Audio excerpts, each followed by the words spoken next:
ನಾವು ಮನೆಯವ್ರ ಜೊತೆ ಎಲ್ಲ ಕೂತು ಮಾತಾಡಿ ಒಂದು ನಿರ್ಧಾರ ಏನು ಮಾಡಿದ್ದೀವಿ ಅಂತ ಹೇಳಿದ್ರೆ 1 ಗಂಟೆ ತನಕ ಇಲ್ಲಿ ಮನೆಯಲ್ಲೇ ನಮ್ಮ ನಿವಾಸದಲ್ಲೇ ವೀಕ್ಷಣೆಗೆ ಇಟ್ಟು 1 ಗಂಟೆ ನಂತರ NTM ಸ್ಕೂಲ್ ಅಂತ ನಾನು ಏನು ಹೇಳಿದ್ನೋ ಆ ಸ್ಕೂಲ್ಗೆ ಅಂತಿಮ ನಮನಕ್ಕಾಗಿ ಅಲ್ಲಿ ಶಿಫ್ಟ್ ಮಾಡ್ತೀವಿ.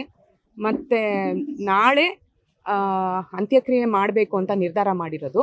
ಇವತ್ತು ಪೂರ್ತಿ NTM ಸ್ಕೂಲ್ನಲ್ಲೇ ಇರಿಸಿ ರಾತ್ರಿ ಇಡೀ ವೀಕ್ಷಣೆಗೆ ಅಲ್ಲಿ ಇಟ್ಟಿರ್ತೀವಿ. ಅಂತಿಮ ನಮನಗಳನ್ನು ಎಲ್ಲರೂ ಬಂದು ಸಲ್ಲಿಸ್ಬೋದು. ಯಾಕೆಂದರೆ ಚಾಮರಾಜನಗರದಿಂದ ಬರೋರು ಕಾನ್ಸ್ಟಿಟ್ಯುನ್ಸಿಯಿಂದ ಭಾಳಷ್ಟು ಜನ ಬರೋರಿದ್ದಾರೆ. ಇನ್ನೂ ಅವರ ಅನುಕೂಲಕ್ಕಾಗಿ ನಾವು ಅಲ್ಲಿ ಆ ಜಾಗನ ನಿರ್ಧಾರ ಮಾಡಿದ್ದೀವಿ, ಬಂದು ಅವರನ್ನು ಅಂತಿಮ ನಮನಗಳನ್ನು ಕೊಡಲಿ ಅಂತ. ಮತ್ತು ಬೆಳಿಗ್ಗೆ 10 ಗಂಟೆಗೆ ಅಲ್ಲಿ ಒಂದು ಸ್ಮಾಲ್ ಪ್ರೊಸೆಷನ್ ಇರುತ್ತೆ ಅಶೋಕ್ಪುರಂ ಅಲ್ಲೇ, ಅವ್ರ ಹುಟ್ಟೂರು.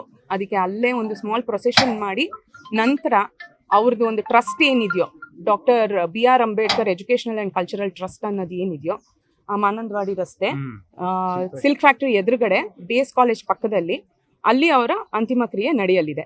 ಅದು ಬಂದು ಪ್ರೊಸೆಷನ್ ಆದಮೇಲೆ 1 ಗಂಟೆಗೆ ಅಲ್ಲಿಗೆ ಬಂದು 1 ಗಂಟೆ ನಂತರ ಅಂತಿಮ ಕ್ರಿಯೆಯನ್ನು ಮಾಡಲಾಗುತ್ತದೆ. ಬೌದ್ಧ ಧರ್ಮಕ್ಕೆ ಅವ್ರು ಆಲ್ರೆಡಿ ಬುದ್ಧನೆಡೆಗೆ ಮರಳಿ ಮನೆಗೆ ಅಂತ ಹೇಳಿ ಬಂದಿತ್ತಲ್ಲ, ಅದು ಕನ್ವರ್ಟ್ ಆಗಿದ್ರು ಬುದ್ಧಿಸ್ಟ್ ಬೌದ್ಧ ಧರ್ಮಕ್ಕೇನೆ ಅವರು ಕನ್ವರ್ಟ್ ಆಗಿದ್ರಿಂದ ಅವರ ಆಸೆ ಪ್ರಕಾರ ನಾವು ಅದೇ ರಿಚುವಲ್ಸ್ ಬುದ್ಧಿಸ್ಟ್ ರಿಚುವಲ್ಸನ್ನೇ ಮಾಡೋದಕ್ಕೆ ಡಿಸೈಡ್ ಮಾಡಿಬಿಟ್ಟಿದ್ದೀವಿ. ಬೆಂಗಳೂರಿನಿಂದ ಮಂಗಳೂರುವರೆಗೆ, ಬೀದರ್ನಿಂದ ಚಾಮರಾಜನಗರದವರೆಗೆ ನಿಮ್ಮ ಸುದ್ದಿ ನಿಮ್ಮದೇ ಭಾಷೆಯಲ್ಲಿ ಕರ್ನಾಟಕ ತಕ್.